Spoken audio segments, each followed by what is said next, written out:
তাদের পক্ষ থেকে হিন্দুস্তান সিঙ্গারের পক্ষ থেকে যে কর্মচারী এখানে আছেন উনি কিছু কথা বলবেন। লাইভস এন্ড এডিটিংস আমরা দেখে নেব আজকে হিন্দুস্তান সিল্কসের ভূতের রাজা যিনি বলেন রাজীব আর রাজদীপ পাল, তারা ছোট্ট এই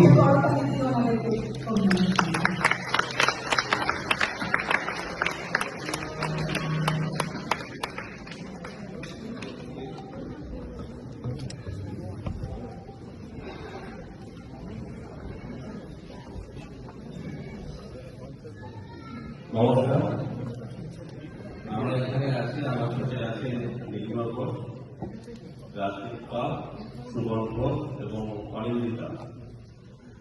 তো আপনাদের এখানে এসেছি একটা সাবধান করে দেওয়ার জন্য। সবাই খুব সাবধান, এখানে কিন্তু ভূত আসছে। ভূত আসছে কারণ এতক্ষণ আমরা সব মানুষের গান শুনছিলাম, সবাই এখানে মানুষ আছে, কিন্তু আমাদের এখানে ভূতও আসছে। কলকাতা থেকে বিলেতে আসছে ভূতের রাজা।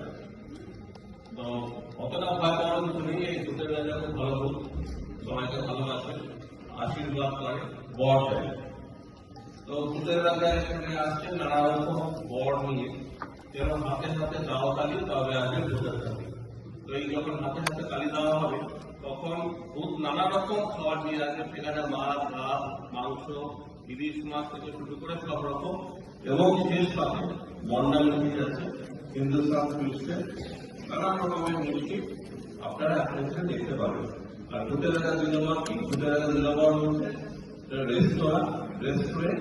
এখানে আমাদের কলকাতাতে আছে, উত্তরবঙ্গ থেকে দক্ষিণবঙ্গতে অনেকগুলোই শাখা আছে, এবং আমরা চেষ্টা করছি এই ইউকে বিলেনে যাতে ভূতের রাজার একটা স্থায়ী বাস পাওয়া যায়। ভূত তো কলকাতা সারা ভারতবর্ষে রাখি বেড়াচ্ছে, তো আমরা চাই এই বিলেতেও যেন ভূত রাখিয়ে বেড়ায়। তো ভূত কি কি ব্যাপার এখানে স্ক্রিনে এখন দেখতে পারবেন। তো এমনি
Thank you.